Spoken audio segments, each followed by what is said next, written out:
하나님의 말씀은 욥기서 4장 12절부터 21절 말씀입니다. 제목을 조금 특이하게 잡았습니다. 맞는데 틀리다. 뭐가 맞는데 틀릴까요? 우리 말씀을 기대하면서 보도록 하겠습니다. 11절부터 한 절씩 교독합니다. 사자는 사냥한 것이 없어 죽어가고 암사자의 새끼는 흩어지느니라. 어떤 말씀이 내게 가만히 이르고 그 가는다는 소리가 내 귀에 들렸었나니 사람이 깊이 잠들 즈음 내가 그 밤에 본 환상으로 말미암아 생각이 번거로울 때에 두려움과 떨림이 내게 이르러서 모든 뼈마디가 흔들렸느니라. 그때 영이 내 앞으로 지나며 내 몸에 털이 쭈뼛하였느니라. 그 영이 서 있는데 나는 그 형상을 알아보지는 못하여도 오직 한 형상이 내 눈앞에 있었느니라. 그때 내가 조용한 중에 한 목소리를 들으니 사람이 어찌 하나님보다 의롭겠느냐? 사람이 어찌 그 창조하신 이보다 깨끗하겠느냐? 하나님은 그의 종이라도 그대로 믿지 아니하시며 그의 천사라도 미련하다 하시나니 하물며 흙집에 살며 티끌로 털을 삼고 하루살이 앞에서라도 무너질 자이겠느냐? 아침과 저녁 사이에 부스러져 가루가 되며 영원히 사라지되 기억하는 자가 없으리라. 같이 읽습니다. 장막줄이 그들에게서 뽑히지 아니하겠느냐? 그들은 지혜가 없이 죽느니라. 아멘.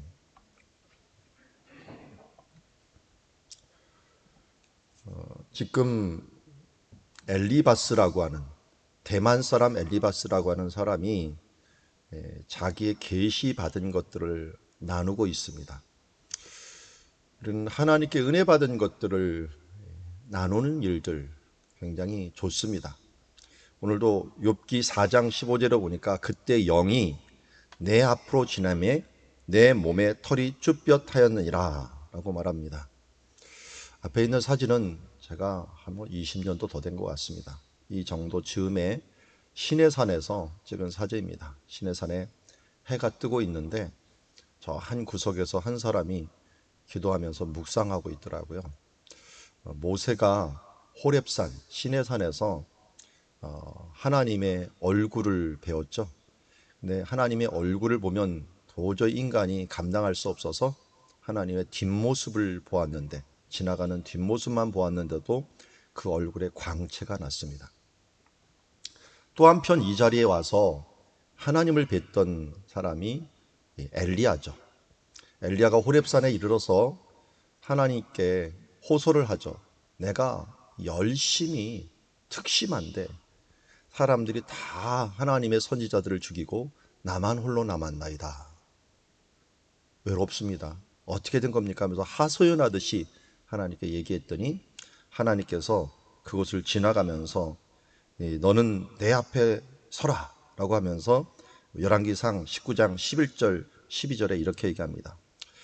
여호와께서 지나가시는데 여호와 앞에 크고 강한 바람이 산을 가르고 바위를 부수나 바람 가운데 여호와께서 계시지 아니하며 바람 후에 지진이 있으나 지진 가운데도 여호와께서 계시지 아니하며 열왕기상 19장 12절 또 지진 후에 불이 있으나 불 가운데도 여호와께서 계시지 아니하시더니 불 후에 세미한 소리가 있는지라. 엘리야 때 여호와께서는 어떤 모습으로 나타냈느냐 봤더니 강한 바람도 아니고 그리고 지진도 아니고 불도 아니고 세미한 소리 가운데서 임하였다라고 얘기합니다. 오늘 어떻게 보면 엘리바스가 만났던 하나님도 그런 하나님 같아요. 자, 그것을 오늘 이야기하면서 이렇게 얘기합니다. 어떤 말씀이 내게 가만히 이루고 그 가느다란 소리가 내 귀에 들렸나니 라고 얘기합니다. 이 가느다란 소리, 그러니까 세미한 소리라고 할 수가 있죠.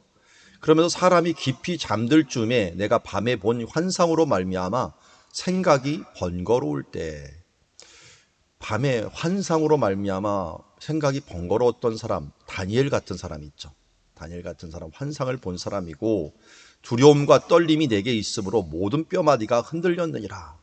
그러니까 모든 이 뼈마디가 흔들렸다는 거, 고통 가운데서 어찌할 줄을 몰랐고 그때 영이 내 앞에 지나매 내 몸에 털이 쭈뼛하였느니라. 그 영이 서 있는데 그는 그 형상을 알아보지 못하여도 오직 한 형상이 내 눈앞에 있었느니라. 그때 내가 조용한 중에 한 목소리를 들으니 사람이 어찌 하나님보다 의롭겠느냐? 사람이 어찌 그 창조하신 이보다 깨끗하겠느냐? 하면서 앞에 보았던 이 모습은 잘 보아도 환상을 보고 하나님의 계시를 보는 게 맞는 것 같아요. 왜냐하면 우리 앞에 계시를 보았던 이 사도 바울도 그렇고, 그리고 이 환상을 보았던 베드로도 그렇고, 그 외 구약의 선지자들도 이런 식으로 환상을 보는 건 맞거든요. 그래서 그가 보았던 환상, 그의 주요 내용은 17절입니다. 사람이 어찌 하나님보다 의롭겠느냐? 사람이 어찌 그 창조하신 이보다 깨끗하겠느냐? 아마 엘리바스가 고민을 하는 중에 이 부분들을 체험했던 것 같아요. 그러니까 이 체험은 욥과 같이 있으면서 체험한 게 아니에요. 욥과 함께 있으면서 체험한 게 아니라 그 전에 자기가 하나님의 말씀을 묵상하고 하나님을 향하여 간절한 마음을 품고 있다가 그가 뭘 추구했겠습니까? 하나의 의로움을 추구하고 또 뭔가 거룩함을 추구했는데 어떻게 하면 더 의롭고 어떻게 하면 더 거룩하겠느냐라고 했는데 하나님께서 그 계시를 보여주면서 사람이 어떻게 내가 노력한들 하나님보다 의롭겠느냐? 사람이 어찌 그 창조하신 이보다 깨끗하다고 말할 수 있겠느냐? 하는 그 계시가 내렸다는 거예요. 이 계시를 지금 누구한테 적용을 시키는 겁니까? 욥한테 적용을 시키는 거라고 할 수가 있습니다. 왜 욥한테 적용을 시킬까요? 욥이 자기가 죄가 없고 한탄하면서 차라리 내가 죽었으면 좋겠다면서 자기 죄를 고백하지 않으면서 한마디로 그의 계시를 말하면서 보통 사람들은 죄에 이렇게 빠지기 쉬운 존재다. 이렇게 연약한 존재이기 때문에 너는 죄 때문에 이 문제가 일어났으니 빨리 죄를 회개하고서 바른 길로 가는 것이 좋겠지 않겠느냐 하면서 자기의 예전의 계시를 이 욥에게 적용시키는 것이라고 할 수 있습니다. 그러면서 이 18절에 나오는 그 말이에요. 하나님은 그의 종이라도 그대로 믿지 아니하며 그의 천사라도 미련하다 하시나니 내가 아무리 지혜 있고 아무리 대단한 삶을 살았다고 할지라도 그야말로 미련한 존재일 뿐이다. 죄 앞에 무력할 존재이고 언제든지 실수할 수밖에 없는 존재이다 하면서 19절에 하물며 흙집에 천사도 이렇게 미련하다고 하는데 하물며 흙집에 살며 흙집에 사는 사람은 누굴까요? 우리 몸이 흙이잖아요. 흙으로 만들었으니까 우리를 뭐라고 여기는 흙집에 사는 사람이다 라고 표현하는 거예요. 흙집에 살며 우리 몸이 또 흙으로 만드니까 티끌로 털을 삼고 사는 사람, 이런 사람은 하루살이 앞에서라도 무너질 때 보면은 하루도 못 살고 하루살이가 맹맹 돌아다니는데 자기는 그걸 그 하루살이보다 더 못한 인생을 살면서 가는 존재가 아니냐. 아침과 저녁 사이에 부스러져 가루가 되며 영원히 사라지되 기억하는 자가 없으리라. 장막줄이 그들에게서 뽑히지 아니하겠느냐. 인생을 장막이라고 생각하고 이 장막의 이 줄 같은 것들을 한마디로 생명줄이라고 생각하면 해보셔요. 장막줄이 뚝 끊어지면 어떻게 될까요? 이 집이 그렇다가 모양이 쫙 있던 집이 갑자기 푹썩 주저앉죠. 이게 꼭 인생과 같다는 거예요. 인생이 순식간에 이 생명줄이 딱 끊어져 버리면 어떡합니까? 확 주저앉아가고 아무것도 할 수 없는 존재로 부스러져고 사라지고 또 뽑혀버리는 인생이 될 수밖에 없다는 겁니다. 그래서 아무리 유명하고 아무리 대단한 사람들 한번 생각해 보세요. 우리 앞에 이 대통령을 했던 사람들, 재벌을 했던 사람들, 그들이 죽고 나서 뭐 대단한 게 남았나요? 아무것도 그들을 기억하는 사람들도 없고 뭐 그 사람 있었지라고 했지만 그 사람의 영향력이 죽어서 미치는 영향력이 거의 없어요. 그 사람 없다고 안 돌아가는 게 없어요. 착각하지 마십시오. 내가 없으면 어떻게 될까? 우리 특별히 젊은 엄마들이 그런 생각을 많이 해요. 내가 아프면 안 되는데, 내가 없어지면 안 되는데, 우리 아이들 어떻게 하면서 이런 조바심을 갖고 있다 보니까 모성애라고 하긴 좋긴 좋지만 뭘 못하냐면 하나님께 못 맡겨요. 내가 뭘 하려고 하는 그런 경향들이 있어요. 하나님이 하시기에 되는데 이걸 놓지 못하니까 자기 중심적으로 자녀들을 교육함으로 말미암아 결국은 이게 하나님의 기업인데 하나님의 기업이 아니라 내 기업이 돼갖고 할 때가 굉장히 많다는 거예요. 여러분, 우리 인생은 어찌 의로울 수 있으며 어찌 주님 안에서 성결할 수 있겠습니까? 맞습니다. 이 엘리바스의 이 모습은 일반적인 법칙에 의해서는 굉장히 옳은 말씀입니다. 그런데 맞지만 틀리는 말입니다. 왜냐하면 어디에 적용하느냐 하는 부분에 있어서는 굉장히 틀리는 부분입니다. 의외로 사람들이 저도 그렇지만 지식이 있지만 이 지식을 적용하지는 못해요. 제가 우리 교회 삼성맨들이 많다 보니까 제자 훈련을 하다 보면 삼성 이 일들 그리고 IT 산업들 이런 부분들을 많이 들어요. 그 중에 아주 인상 깊었던 것 중에 하나는 이 특허라고 하는 부분들이 연구소에서 어마어마하게 많답니다. 그런데 이런 핸드폰 하나 만들어내는데 왜 지금은 우리 삼성이 많이 따라갔지만 초창기에는 이 아이폰하고 차이가 많이 났어요. 근데 왜 차이가 나는가 하는 것들을 말을 들어보니까 특허가 없어서 그런 것 아니고요. 적용을 사람들에 맞게 시키질 못해서 이걸 갖다 이제 인문학적인 적용이라고 하죠. 사람이 딱 이걸 보면은 이걸 어떻게 다뤄야겠다라고 하는 이 직감이 있는데 이 직감에 따라서 프로그램을 만들지 못하고 그냥 자기가 좋은 거 편리한 거를 다 집어넣어 버려. 좋은 거 편리한 거 다 집어넣는다고 사람이 다 하는 건 아니에요. 아무리 좋아도 너무 많으면 그게 복잡해 버리면 아무것도 못하는 경우가 생겨요. 그런데 직감적으로 이걸 만들면 어떻게 됩니까? 사람이 간단한 것 같지만 편리해지니까 야 이거 좋다라고 얘기하는 거예요. 복잡한 것 같고 좋다고 얘기를 하지 않고 편리한 것 같고 좋다 그래요. 그러니까 기술은 얼마든지 있지만 이것을 얼마든지 사용하지 못하는 거예요. 우리도 마찬가지예요.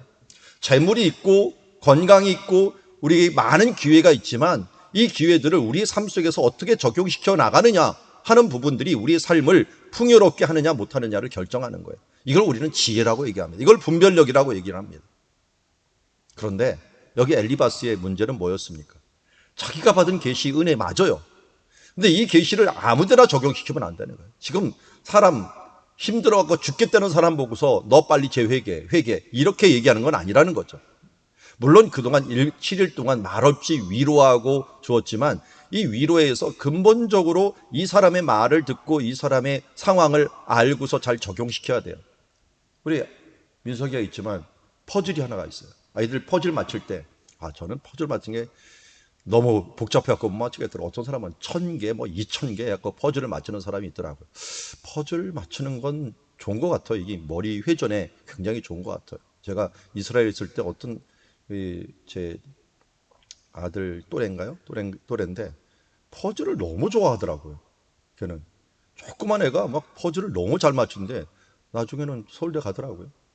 와갖고 그런 거 보니까 머리가 이거 하면서 많이 발전을 하든지 뭐가 좋은 것 같아요. 근데 퍼즐을 맞출 때 우리 생각해 보세요. 하나 남았어요. 하나 남았는데 퍼즐을 들었어. 그런데 여기 맞추는 거 맞아요. 맞는데 거꾸로 집었어. 그럼 틀려요.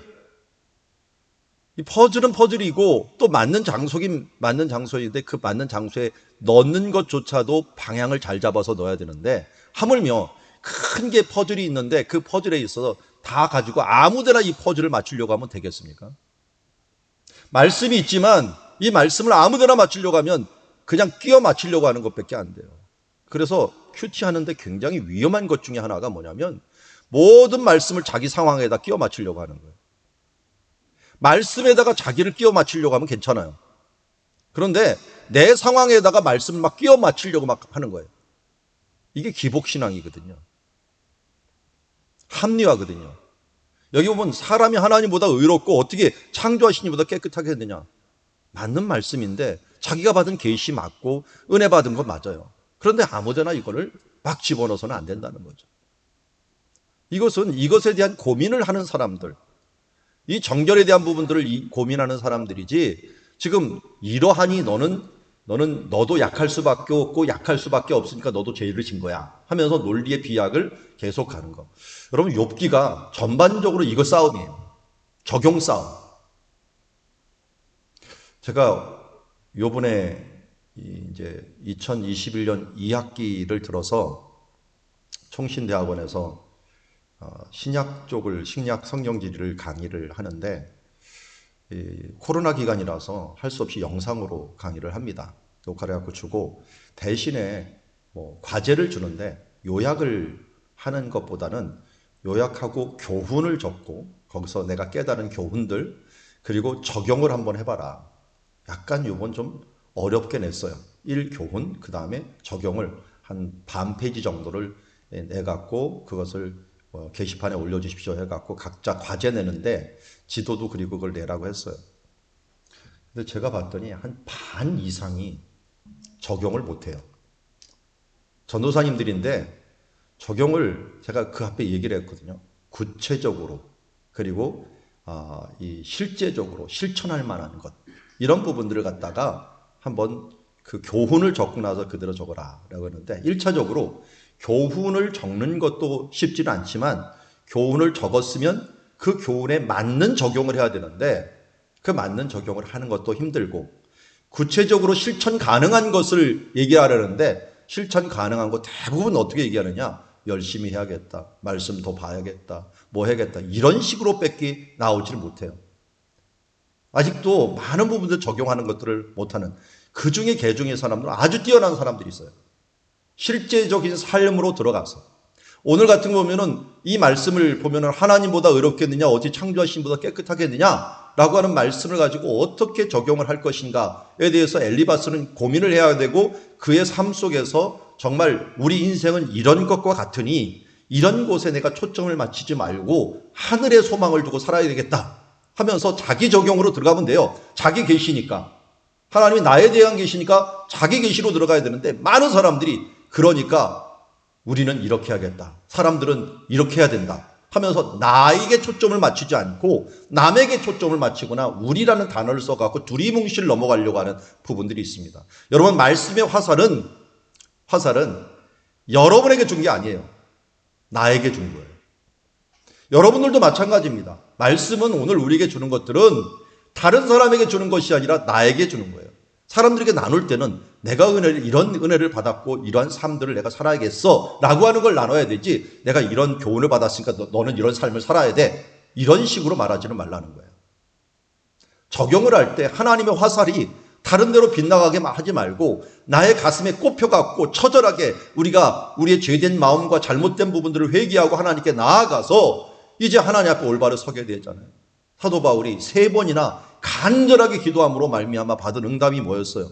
다른 사람을 위한 기도가 아니었어요. 자기가 하나님 앞에 뭔가 약점이 있어 기도를 했더니 내 은혜가 내게 족하도다. 내가 약할 때 내가 강하여짐이라. 이건 얼마나 가슴 아픈 화살이겠습니다. 안 고쳐진다는 거예요. 하나님 병을 안 고쳐주겠다는 거예요. 다른 사람 병들은 자기가 다 고치는데 자기 병을 안 고치겠다는 거예요. 왜요? 너는 그 약한 중에 내 능력이 더 강하게 나타나 하면서 그것을 그 마음에 품고 적용하고 살아가는 것들, 그 평생의 병을 안고 살아가는 것들이 얼마나 어렵겠습니까? 그런데도 불구하고 그 화살을 자기에게 맞으니까 그 아픔과 어려움과 병이 그를 지배하지 못하고 그 약할 때 하나님의 능력이 더 강하여짐으로 말미암아 어떻게 보면 그 약함을 통하여 자랑할 수 있고 간증하는 삶을 살 수 있고 나는 이렇게 약한 자입니다. 그러나 하나님의 능력은 이렇게 강합니다 하면서 우리가 하나님을 찬양하며 나갈 수 있는 삶이 되었다는 것을 알고 있지 않습니까? 여기도 마찬가지입니다. 우리가 하나님의 말씀을 정말 분별력 있게 적용하는 사람이 되어야 됩니다. 환상의 계시 좋습니다. 하나님과의 관계에서 내게 받는 것들 그것은 개인적인 것이어야 됩니다. 사도 바울도 이걸 얘기하다가 움찔해갖고 접었던 적이 있습니다. 고린도후서에 보면은 자기가 받은 한 계시가 크므로 하면서 내가 3층천에 올라가서 말할 수 없는 하나님의 말씀을 들었으니 이렇게 얘기하다가 갑자기 말을 확 접어버려요. 너희가 너무 과하게 생각할까 해서 이 말을 접어버립니다. 왜요? 개인적인 하나님께 환상이니까요. 환상은 하나님 주신 계시는 나를 위한 것입니다. 모세도 자신을 위한 것이었고 엘리야도 자신에게 주신 사명이었어요. 그래서 그 사명을 가지고 엘리사를 세우고 그 뒤에 있는 그 예후와 나가서 하사엘을 세우는 일들을 엘리사에게 알려준 것 아니겠습니까? 우리가 하나님의 말씀을 받을 때 절대적으로 다른 사람에게 초점 맞추지 말고 나에게 하나님 주시는 말씀이 무엇인가에 초점 맞추고 그것을 향해 처절하게 고민하고 하나님 앞에 서 있는 모습으로 살아가야 될 줄 믿습니다. 맞는데 틀리는 삶을 살지 마시고 하나님의 주시는 분별력 있는 인생이 사시길 바랍니다. 지혜란 무엇입니까? 지혜를 얘기할 때 하나님께서 하나님을 경외하는 것이 지혜의 근본이라고 하는 말씀을 해주셨습니다. 그리고 솔로몬에게 말할 때는 하나님 앞에 기도할 때 하나님 내게 하나님께로 듣는 마음을 주사 선악을 분별하게 하옵소서라고 했더니 이것을 내가 지혜를 구하였다라고 하나님께서 말씀해 주신 것을 봅니다. 우리가 선악을 분별하는 거 그냥 분별하는 거 아닙니까? 하나님께로부터 듣는 마음을 주고 하나님 앞에 경외하는 마음을 가지고서 나아갈 때 이런 분별력을 가질 수가 있습니다. 철저하게 하나님과 나 사이의 관계에서 얻은 것들을 말하고 이것을 함부로 사람들에게 내게 이러니 너도 이래야 된다라고 하는 말로 엘리바스와 같은 잘못된 적용이 없도록 해야 될 것입니다. 엘리바스라는 이름 참 좋습니다. 나의 하나님은 금이시다. 황금이시다. 황금과 같은 말씀을 주셨지만 이 황금과 같은 말씀을 갖다가 개나 돼지에게 던지지 마시고 나에게 간직하며 귀하게 우리 가운데서 주신 말씀을 잘 적용하는 삶들, 지혜롭게 적용하는 삶들로 살아가는 그리스도인들 되기를 주의 이름으로 축원합니다.